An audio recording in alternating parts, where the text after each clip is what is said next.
Magandang araw sa inyo. Ito po ang inyong makabayang doktor, Doc Willie at Doc Liza, para magbigay ng mga tips tungkol sa ating balat o sa ating kutis, paano hindi kumulubot ang ating mga balat. Napaka-importante po yan.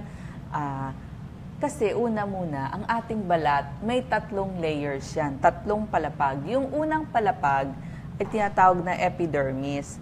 Nandyan yung pinakaibabaw, merong keratin, para hindi pasukin ng tubig ang loob ng balat. At dito natatanggal yung mga dead cells. Yan, dyan. Dyan palit ng palit ang dead cells. Yung gitna naman ay tinatawag na dermis. O yung pangalawang palapag, nandyan yung mga ugat. Makikita natin yung elastin at yung mga collagen fibers. So parang mga goma yan ng balat para babalik o na maging elastic. Yung subcutaneous layer naman ay nandyan yung pinakailalim, nandun yung mga taba para hindi tayo ginawin. So maraming bagay ang nagdudulot ng wrinkles. Merong naiiwasan, merong hindi maiiwasan. Yung hindi maiiwasan ay yung pag-edad. Pero yung mga maiiwasan ay yung pag-iwas sa araw. Kaya nga ang tip natin, wag lalabas ng bahay simula alas 9 ng umaga hanggang alas 3 ng hapon kasi diyan pinakamaraming ultraviolet radiation na galing sa ating araw at papasok diyan sa ating balat. Ganito, yung sa pag-edad kasi hindi natin yan mapipigilan. So ganito ang nangyayari. Kapag edad 20 tayo, nababawasan na yung mga collagen. Di ba? Nandito sa gitna yung collagen. Nababawasan ng collagen at nagsisimula ng lumuwag ang ating balat. Medyo nagsasag na, medyo nagkaka-wrinkles na. Ha? Edad 20s pa lang yan.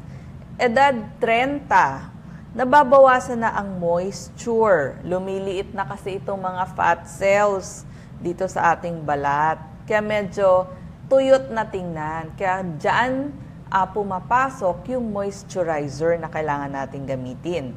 Pag edad 40, hindi na gumagawa ng collagen ang ating balat. Kaya kapag nabanat, hindi na babalik. Resulta, wrinkles at medyo nagsasag na ang ating balat. Edad 50, medyo tuyot na ang ating balat kasi lumiliit na itong mga oil glands. Yung mga oil glands. Edad 60, mababa na hormones, kaya manipis at mas tuyo na ang ating balat. Ito yung ating mga tips dahil nga dun sa mga bagay na hindi maiiwasan. Ulitin ko po, iwas sa araw, dun sa alas 9 hanggang alas 3 dahil yan ang pinakamaraming ultraviolet radiation. At gagamit tayo ng mga sunscreens at sunblock. Yan. Siyempre, mas mataas ang SPF, mas maganda. Okay, punta tayo dito. Ito po yung example ng mga sunscreens o sunblock. Ito. Itong ating sunscreen, pang face, 30. Pero ngayon, ina-advocate nila kung pwede daw, 50 and above or 45 and above. Mas mataas, mas maganda. So, sunblock at sunscreens para hindi pumasok yung ultraviolet radiation na galing sa ating sun. Kasi nga, yung ozone layer natin nababawasan na. Ihinto ang sigarilyo dahil nakakatanda, nakakabawas ng pagdaloy ng dugo. At saka nakita nyo yung mga naninigarilyo, nagkakaroon ng mga fine lines dito. Yan, yun ang yung nagiging problema. Ihinto din ng alak kasi yung mga umiinom ng alak, mas pangit yung kanilang balat medyo nakaka-dehydrate, mas kulubot. At syempre, uminom ng 8 hanggang 10 basong tubig para laging hydrated at malambot ang ating kutis. Kumain ng mga prutas at gulay, mamaya ituturo natin ano yung mga pagkain para sa balat. Iwas stress, matulog ng mga sana 7 to 8 hours, magpahinga. Tapos syempre, ngingiti ka palagi kasi mas maganda tignan yon. At pagkaligo, maglagay ng maraming lotion. Buong katawan, lalo na yung may edad, di ba sinabi ko na nga, pag edad 60 pataas, talagang very dry na ang ating skin. So pagkaligo, yun yung pinakamagandang panahon na maglagay ng maraming lotion sa buong katawan. At syempre, sa mukha natin, maglalagay tayo ng mga moisturizer. Yan, tuturo ko rin ano ang tips sa paggamit ng moisturizer.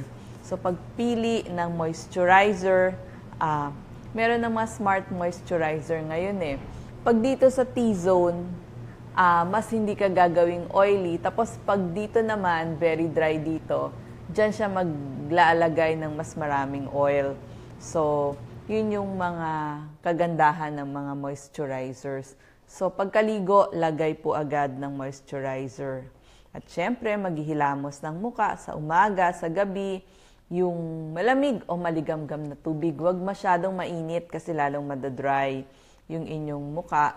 Tapos kapag naglalagay tayo ng moisturizer katulad nito, huwag kakalimutan, lalagyan dito sa may mata, dito sa may leeg. Lagi kasama yan ha. Oo. Tapos ang problem kasi niyan, yung mga kamay nyo. Di ba may nakikita kayo yung iba, very dry ang kamay. So, dapat, lagyan nyo talaga yan ng maraming moisturizer. Kasi ayaw nyo namang makita na yung kamay ninyo, kulubot na. So, may paraan po dyan. Lagay tayo talaga maraming lotion, maraming moisturizer. Secret tip yan.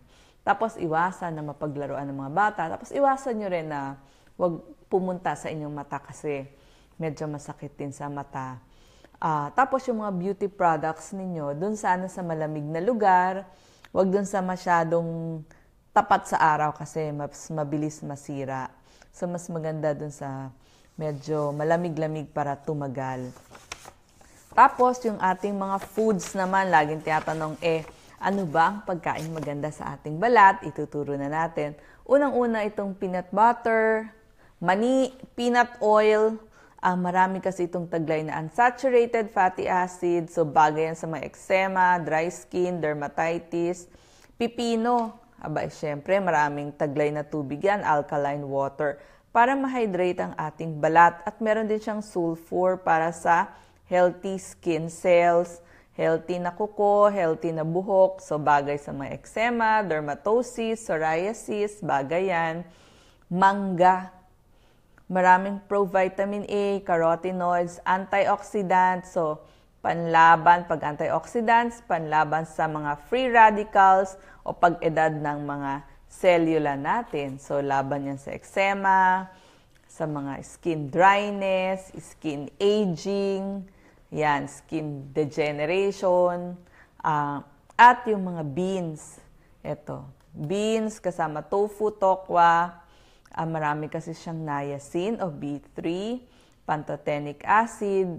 Kapag kulang kasi nito, mapapansin nyo, yung balat nyo very dry, parang nag-i-scaling o nagbabalat-balat. Tapos bagay din siya sa mga dermatitis, eczema, pangangati. Basta lahat ng dry skin, bagay ang mga beans. So pwede nating damihan ng kain ng mga ito kasi good fats lahat yan. Yes, Doc Lisa, Okay. nang pinakita mo, tumaas yung viewers natin. Mhm. Tumaas yung viewers. Paano nga maglagay nito moisturizer? Pwede mo, dahan-dahanin mo lang. Oo. Sa mukha, paano ba nilalagay? Dapat kasi yan, Gano'ng karami? Gano'ng karami ayan. kinuha mo? Sige. ano lang, pea size, ganyan. Tapos ilalagay mo Dahan-dahan lang, dito para sa ilalim ng, Slowly. yan. Tapos ilalagay mo dyan. Dyan sa may kasi ito yung pinakamalambot na part eh. Tapos dito, di ba, mapapansin mo rin, mas naglilinya. Ito yung mga very dry part dito. Kaya sabi ko nga, wag maninigarilyo kasi magkakalinya ka dyan. Di ba, pansin nyo, very dry tayo dyan. Huwag kalilimutan ng leeg. Yung iba makita nyo, kulubot ang leeg nila kasi nakakalimutan lagyan. Tapos, pagdating naman sa mga kamay, di ba gusto nyo wag kulubot ang kamay. So, lalagyan nyo rin yan ng maraming mga lotion. Yan. Lagay ng lotion. Lagay. Ganyan. Wag nating titipirin ang lotion. Lalo na sa mga nagbibitak-bitak na paa. Tapos sa yung mga braso, yan, ilagay yan lahat. Okay? Ganyan po. Pinakamagandang panahon ng paglalagay right after ng inyong pagkaligo. Kasi malambot pa yung balat, i-absorb niya yon. So, yan po ang mga tips natin. Okay, napakaganda, Doc Lisa. Sige, di pa tayo sa kabila. Ano pa ibang papaganda tips mo? Yung mga sinabi nating pagkain na medyo dadamihan nyo. Okay, nalang, Doc Lisa. Gusto mo na to. Marami akong mga tips. Ngayon, ito, pampaganda rin ng balat. Varicose, tsaka mga nas. Ito, handang-handa ako dito. Dito mo na, Doc Lisa. Lipat mo na tayo. Ready ka na. Gustong-gusto nila yung mga tips mo. Ilang beses ka na moisturizer? Once a day? Kaya medyo nag-ano tayo ngayon. Medyo nagdami. Nag-oily. Yan. Kasi Hindi, kita maganda nyo nga yung talaga- oily eh. Kita Di nyo ba? talaga yung nilagay nating Yes, maganda yung moisturizer. oily. Okay. Ito naman, ang problema ng napakaraming tao ay ang varicose veins. Problema ko to. Pwede mo hawakan ako, Lisa? So, pag varicose veins, hindi lang varicose sa kamay, meron ding varicose sa paa. Kadalasan itong varicose veins, ano po ito namamana to. Wala talagang may kasalanan dito Around 77% talagang genetics na sa dugo natin nagkaka-varicose. Pero yung meron ding mga ibang factors. So, una, huwag kayo muna masyado mainis. Kung marami kayo nakikitang varicose, may ibang tao mas malala pa. Ang isang tip, pag lagi nagkaka-varicose, mas madalas kung yung sa kamay, mas madalas po itaas-taas yung kamay. Katulad na sinabi ko, pag tinaas mo ang kamay mo, young hands yan, young hands. Pag binaba mo, medyo magiging lalabas na yung maugat. Kaya mas maganda, medyo nakataas yung kamay. Yung paa naman, para mas nakataas, pag sa gabi, mas pwedeng nakapatong. At meron ako ituturo mamayang exercise na yung tinataas yung paa. So, yan Number 3, kailangan nyo po gumamit nitong support stockings, compression stockings. Ituturo ko mamaya ito paggamit ng compression stockings. Huwag tumayo na matagal. Yung mga nakakaawa nga sa mga SM, department store, tagal nila nakatayo. Yung mga bodyguard, mga security guard, di ba, mga police, matagal nakatayo. Kita mo, marami silang varicose. So, dapat hindi lagi nakatayo, may upo, may tayo. Tsaka ang tip natin, kailangan gagalaw-galaw. Mas gagalaw-galawin nyo yung paa nyo para umakyat yung dugo at hindi mag-ipon sa paa. Tapos, huwag din magsusuot ng masisikip na pantalon, yung mga very tight. Pag naipit kasi ang tiyan mo, hindi makakabalik yung dugo. Inipit mo kaya namaga yung varicose mo sa paa. Kailangan maluwag lang yung pantalon. At kumain ng pagkaing mataas sa fiber. Maraming gulay, maraming prutas. Bakit po? Para malambot ang iyong pagdumi. Maganda ang iyong pagdumi. Pag constipated ka, yung iri ng iri, lalabas lahat yan. Yung ugat mo sa paa, lalabas kakairi. Pati yung almoranas. Almoranas is varicose sa puwet. Ganun din yun. So, iri ka na iri, lalabas yung almoranas, lalabas yung varicose, lalabas yung mga ugat mo, kahit yung puso mahirap. So, kailangan maraming gulay, maraming fiber. Ako, favorite ko ngayon, lettuce na hilaw, mga 5 pieces of lettuce, sarap ng pagdumi mo dyan. Tapos, yung pampalabot ng dumi, 4 piece, pakwan, pears, peras, prunes, and papaya. Pwede rin ng grapes. So, ngayon, papakita ko to napakagandang pictures tungkol sa varicose veins. Dito tayo, Doc Lisa. Nahanda ko to para sa inyo, bago to lahat. This is new. First time ko lang mapapakita sa bayan natin. Ang ganda nitong varicose veins. So, actually, meron akong varicose veins, kaya naiinis din ako sa sakit na to. Pero, classmate tayo. Lahat, ito ang problema natin, mga may varicose veins. Ito yung normal na ugat dapat natin. Yan ang normal na ugat. Pakita ko siguro muna yung picture. Yan ang picture. Ito, hindi po maganda talaga tingnan ito po ang varicose veins. May isang klase na malaking ugat. Ganito yung ugat ko. Ganito siya, Doc Lisa. Pag ang pag ang may sira yung big veins, ito, ganito po itsura. Nag-uumpisa sa paa, kita nyo, umaakyat siya. Umpisa muna dito yan, tapos tataas siyang ganyan, tapos tataas na ng ganito. Tapos pupunta na dito sa likod, tapos aakyat na hanggang dito sa taas. Oh.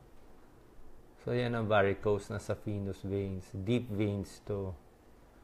Yan. Deep, tsaka yung labas. Meron namang varicose, kung ganito po, sa labas naman ng paa. Smaller veins. Sa iba, Doc Lisa, ganito. Dito ako sa susunod. Ito, meron naman ganito, pangalawa. Ito po, nasa may labas lang siya. Smaller veins.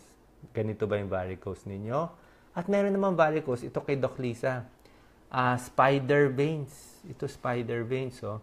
Ganito itsura. Parang para sa'yo, Doc Lisa. Ito, naglalabasan dito sa likod, oh. Dito, yan, oh. So, sabihin nyo, ito bang ganitong klase? Small cutaneous veins? Pangatlo. Kahit anong problema nyo, itong deep veins, ito sa middle o dito sa small varicosities, kailangan aayusin. Actually, mas hindi nga maganda itong deep veins. Kaya tuturo ko sa inyo yung mga gamutan. Okay? So, ito yung mga veins natin sa buong katawan mula sa paa. Ito yung mga dahilan. Basahin lang natin. Yes. Ito. Okay. Mas maraming anak, mas lumalabas yung mga veins. Tapos, una nga talagang namamana to. Pag umiidad, lalabas yun. Babae na laging nakatayo. Tapos, kulang sa exercise. Tapos, yung laging nakatayo sa trabaho. Yes. Tapos, matigas daw yung tinatayuan. Yes. Ituturo natin. Ito po yung komplikasyon. Kaya natin tinuturo to para sa buong bayan. Ito rin yung kinakatakot ko. Ayaw kong mangyari to sa inyo. Pag hindi nyo babantayan ng varicose veins, pwede siya muna magmanas. Ito, manas siya. Kasi open yung mga valves ng varicose, tapos nagmanas. Tapos, pag nagmanas, ayaw mo magkakasugat. Ibig sabihin, nagkukulang na yung blood supply. Pag nagkasugat, delikado po to. So, sugat at manas ang binabantayan natin.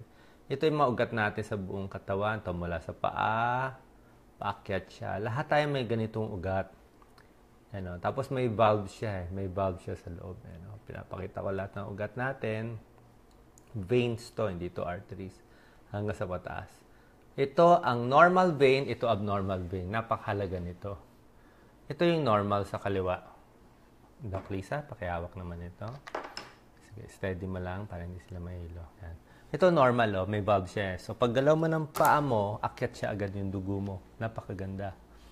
Tapos, yung mga veins natin, nakadikit siya. So, pag umakyat, minsan pupunta dito, pupunta doon. Maganda yan. Normal to. Healthy venous veins. Ang problema sa atin, 77% na may varicose veins nga ay dahil naman na natin. At sa buong population, bawat 5 tao, isa may varicose. Ito po, bumabalik yung dugo. So, pag akyat natin, yung valvula natin nakabukas. Dahil bukas siya, baba ng baba yung dugo. Laki ng ugat natin dito. Imbis na umakyat, lumalaki na lumalaki. Patagal nakatayo, palaki ng palaki, palobo ng palobo, at hindi nga maganda itsura, nag-iipon dito yung dugo. So, tuturuan ko kayo, paano natin, yung solution, hindi talaga ganun kalaganda yung solution. Kasi, pag bumuka na yung vein, wala talaga tayong pampaliit nito Hindi mo siya mapapaliit Meron lang tayong magagawa para mabawasan. Okay? Ang unang step, sasabihin ko sa inyo, kailangan mag-exercise kayo lagi. Ito yung muscle natin, Muscle yan. Pag muscle mo, mahina ang muscle mo sa paa, laging buka ang vein mo. Mahina ang muscle mo, maliit laging buka. Hirap umakyat. Diba? Kaya sabi ko sa iyo, galaw-galawin yung paa, kaya nakaupo, nanonood kayo FB Live, galaw-galaw. Pero nakita mo to, yung muscle nag-contract, lumaki. Ito rin, lumaki. Pag pinakontract mo yung muscle, mas napipiga niya tong ugat mo. Pag napiga niya, mas napapump up niya, napipisa niya. So, galaw-galaw ang paa, lakad-lakad. Pag naglalakad kayo, tingnan nyo, bawas yung varicose vein. Kasi maakyat Pero kung steady lang kayo nakatayo, doon lumalala. Papakita ko sa inyo mga exercise for varicose veins. Yan, napakaganda nitong exercise. May exercise tayo. Yan, tatayo, tiptoe, at taas yung kamay. Pwede nyo gawin, tiptoe, raise arms. 5 times, 6 times a day, yan. Kita mo, pinapump mo yung paa mo para hindi magka-varicose. Yung ginagawa ko yan. Ito, sa mga alauna, 2:00, o kung break time, kaya nyo humiga-higa nyo, taas nyo yung paa nyo. Pag tinaas nyo yung paa nyo for ilang seconds, mawawala yung varicose. At least makakapahinga siya konti. Ito yung second exercise. Pangatlo, okay, mga swimming. Swimming is a good exercise para sa varicose veins. Hindi kasi yung bigat mo wala sa paa. Another good exercise ay biking. Kasi yung bigat mo wala rin sa paa. Yung bigat mo nandun sa silya, nakaupo ka eh. Pwede rin yun. Tsaka pag tumitigas yung muscle sa paa, tulad na sinabi ko, napapump niya yung dugo pataas. Napapump niya. Gusto natin matigas yung paa mo sa binti. Mas matigas, mas maganda, mas maliit ang varicose vein. Di bali na magkaroon ng muscle sa paa basta mabawasan yung varicose. At ito po, may isang trick para sa may varicose, pwede mo basain ng malamig na tubig ang paa. Pag malamig kasi, gusto ng varicose. Okay? Pag malamig yung tubig, kita mo, pag malamig yung panahon, pag December, nawawala yung varicose. Nagko-contract eh. Nalalamigan siya eh. Pero pag nandun kayo sa mainit na lugar, sa sauna, sa mainit, lalo siyang lalaki. So gusto natin malamig. So ganito ang secret po, binabasa natin yung paa, malamig para pataas siya dito. Yan ang tinuturo para hindi tayo magka-varicose veins. Ito po, libreng tips po para sa ating kababayan para matulungan po ang lahat nating kababayan. So, papakita ko sa inyo yung mga bawal sa varicose veins. Ito yung mga bawal, ha? Salamat po sa pag-like, salamat sa pag-share, salamat sa pag-love para makatulong tayo. Ito po, ang bawal sa varicose veins, yung laging nagbubuhat ng mabigat. Siyempre, buhat ka ng buhat, iri ka, parang lagi ka naka-iri, so lalaki yung varicose veins. Diba? Bawal magbuhat ng mabigat. Laging nakaupo, yan ang problema natin. Ang pinakamatagal na nakaupo, dapat 1 hour lang. After 1 hour, lakad-lakad na. Kasi mamamagana yung varicose eh. Mamamagana siya pag laging nakaupo. So, lakad-lakad after 1 hour. Huwag magpapainit masyado. Tulad na sinabi ko, gusto ng varicose veins malamig para contract yung nakasara yung mga ugat natin. Pag mainit, bumubuka eh. So, gusto natin, wag magpa-sauna, dun tayo. High heels din. Pag high heels, medyo hirap yung tayo mo, doon din nagkaka-varicose veins. Okay? Papakita ko sa inyo ano ang gamutan natin sa varicose veins. Ito yung gamutan natin. 4 na gamutan. Mamaya, papakita ko yung compression stocking sa inyo. Merong ibang mga tablet, mga Daflon. Actually, hindi ko gaano tinetake eh. Siguro may tulong, pero sa akin parang hindi gaano yung tulong eh. Depende siguro. Meron din tablet, pero sa akin hindi ganun ka-effective eh. Tapos, yung iba may surgery. Ito, may surgery. Sclerosing siya. Yan o, nilalagay niya ng injection para magsara yung ugat. Pero ito po, sinasara lang niya yung isang ugat. Pag hindi mo inayos yung exercise at pagpapatigas ng paa at yung paggagalaw ng paa, kahit isara mo dito, tutubo lang ulit sa ibang lugar. So, panandalian lang. At meron din surgical grafting, tinatanggal talaga yung mga ugat na malalaki para matira na lang yung mga iba. Pero ito ay parang last resort treatment lang eh. 'Di ba? Kailangan mo pa rin baguhin itong mga bawal gawin, iiwasan pa rin natin. Tapos yung mga bawal at yung mga dapat gawin, yung mga exercise na tinuro ko, ito pa rin yung gagawin natin. Yan. 1, 2, 3, 4 exercise. Yes, pakita ko lang, Doc Lisa, yung paggamit nitong, atras, Doc Lisa. Compression stockings. Ito yung compression na gusto ko. Ito, TerraFirm, pwede mo pakita. Maraming klase eh. Ito yung compression stockings. Malakas yung ginagamit ko, 30 to 40. Pero kung nag-umpisa kayo, pwedeng 15 to 20. Kung gusto mo, 20 to 30. 20 to 30. Yan. Tapos iba-iba yung sukat niya. Kailangan nakasukat sa paa nyo. Yung compression stockings. Small, medium, large, extra large. Kailangan nakasukat. Hindi pwede sobra laki, sobra liit. Tapos, ganito itsura ng compression stockings. Yan, may suot naman ng compression eh. Ito. May suot ng compression. Ito yung compression stockings. Sinusuot siya. Siguro pwede mo labhan after 2 times. Masikip siya. Ano lang po to, knee high lang. Kung ang varicose mo hanggang knee. Merong thigh high dito sa hita. Pero mahirap na isuot eh. Pwede itong mga knee high. So, sinusuot tong compression stockings buong araw. Sa araw lang sinusuot. Kasi sa araw, nakatayo tayo eh. Siyempre sa araw, nakatayo tayo. So, yung dugo na sa baba, susuotin mo to buong araw. Tapos, pag matutulog sa gabi, hindi na siya susuotin. Pag natutulog kasi nakahiga ka naman eh. Nakahiga ka, so hindi mo kailangan suotin. Tsaka pag lagi din nakasuot, minsan sumasakit din dun sa may binti, minsan naiipit din yung paa, kailangan minamassage mo din. So ito sinusuot ko every morning, buong araw, minsan sa tanghali, pinapahinga ko ng 1 hour, pwede ka muna magpahinga 1 hour, kung may break time ka, tanggalin mo muna, tapos suotin mo ulit. So ito lang tulong natin para hindi siya lumaki. Hindi na lumaki yung varicose veins ninyo. Okay. Yes, ang tanong saan nabibili? Sa mga medical Yes. supply store, department store, at sa Mercury Drug Store. Yes, ang presyo nito, actually, ito magandang klase kasi yung sa akin, binibili ko 2,000 to isa eh. Pero nakukuha ko 1,008. Dati sabi 1,006 eh. Pero ito 1,008. Nabibili sa mga drugstore at iba pa. Meron mas mura. Meron ako nakita mga 900 pesos lang.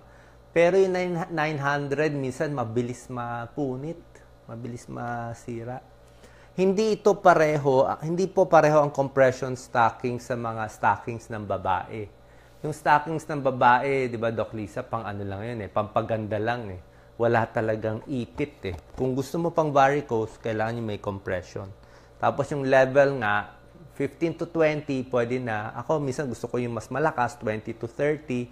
Gagamitin mo mga 6 months. Pag 6 months, lumulubag na, papalitan mo na siya. At lalo na kapag nagta-travel. Yes, pag nasa sasakyan kayo, kailangan may suot kayo nito kasi ayan ang number 1 nangyayari sa mga airplane. Ito nangyayari, papakita natin. Pag nagta-travel kayo, tapos hindi kayo nagsuot ng compression stockings, pwede magkaroon nitong kinakatakot natin. Oo, yung mga bus na mahabang sakay, yung mga 8 oras kayong nasa bus, mas maganda meron. Ito daw isa. Yes, so to. Deep venous thrombosis, ito yung delikadong komplikasyon ng varicose. Okay? So, ito yung ugat natin sa paa. Yan, pinapakita ko sa inyo, di ba? Yan. Ugat natin. Ito kulay-kulay blue ang vein yan paakyat. Ngayon, pag may varicose kayo, tapos lagi nakaupo, nasa bus, hindi ginagalaw yung paa, o lagi naka-cross leg, nakita nyo, yung pagdaloy ng dugo, minsan nagkakaproblema.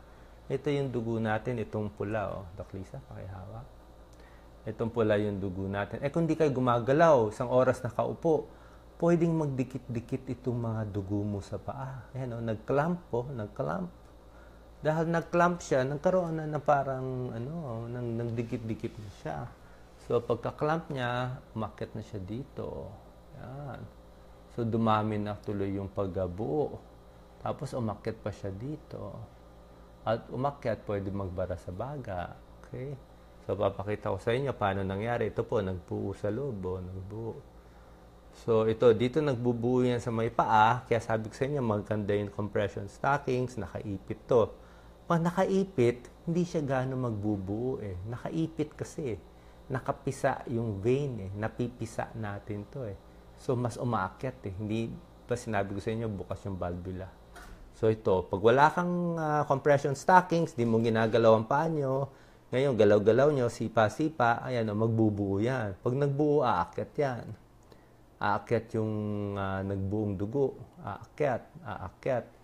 Pag umakyat yan, aakyat dito sa may tiyan, aakyat dito, itong blue, magbabara ito, nagbara sa lungs. Pag nagbara sa lungs, hindi makakahinga, mahirapan huminga, at delikado yan, may namamatay dito sa deep venous thrombosis.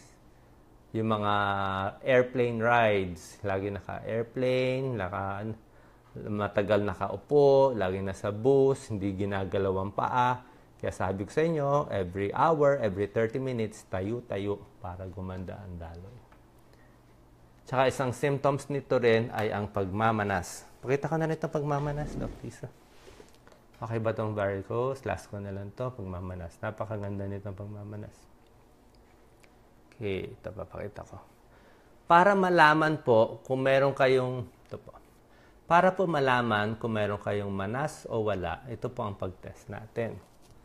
So, hahawakan nyo yung paa ninyo dito sa may shin area, dito sa may buto. Ipipress nyo ng mga 2 to 3 seconds. Yan, diin nyo lang sa may buto. O pwede dito diin nyo. Pag diniin nyo, titingnan nyo kung may lubog. Yan. Pag may nakita kayo nakalubog, yan o. Pag nakita nyo naglubog, nagpiting, ibig sabihin, manas kayo. May tubig yung paa. Ang normal, ganito. Pag pinares mo, okay pa rin. Pero ito yung paa na may manas, pag pinares mo, magkakaroon ng pit. Ito. Papakita mo rin yung Yes. kabila. So ito, uulitin ko lang. So ito, pinipress nyo dito maigi. Pag pinares nyo dito sa may buto, dapat huwag sa laman. Pag nakakita kayo may pitting, yan ang may manas. Okay?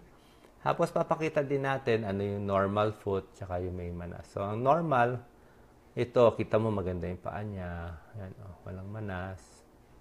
Ito, may konting manas, medyo malaki na, yung sa gitna. Ito, medyo malaki. At ito yung pangatlo na marami ng manas. Ito talaga. So, pag may manas, maraming dahilan. Pwedeng may sakit sa puso, pwedeng may sakit sa baga, pwedeng may sakit sa kidneys, pwedeng may sakit sa liver. Yan. Meron din naman yung laging nakatayo lang, kaya nagmamanas din. Pero kailangan magpapatingin tayo sa doktor. At isa pang sign ito, yung mga may manas, pag nagsuot sila ng medyas na masikip, pag tinanggal mo yung medyas, nagkakaroon ng pitting din, no? Manas din kasi.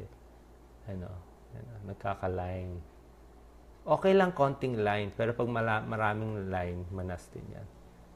Okay? Pakita ka lang, Doc Lisa. So, yan ang mga tips natin para makita nyo kung may manas o walang manas. So, ang manas, pwedeng dahil sa puso, heart failure, pwedeng liver failure, kidney failure, nagmamanas. At meron din yung laging nakaupo lang nga. Kaya ang tip natin, kung laging nakaupo, lakad-lakad lang, bawas din sa maalat na pagkain para hindi magmanas. At magpapacheck tayo sa doktor. So, tinuro ko sa inyo, i-test nyo po sarili nyo, i-try nyo sa paa ninyo, i-press ninyo mamaya.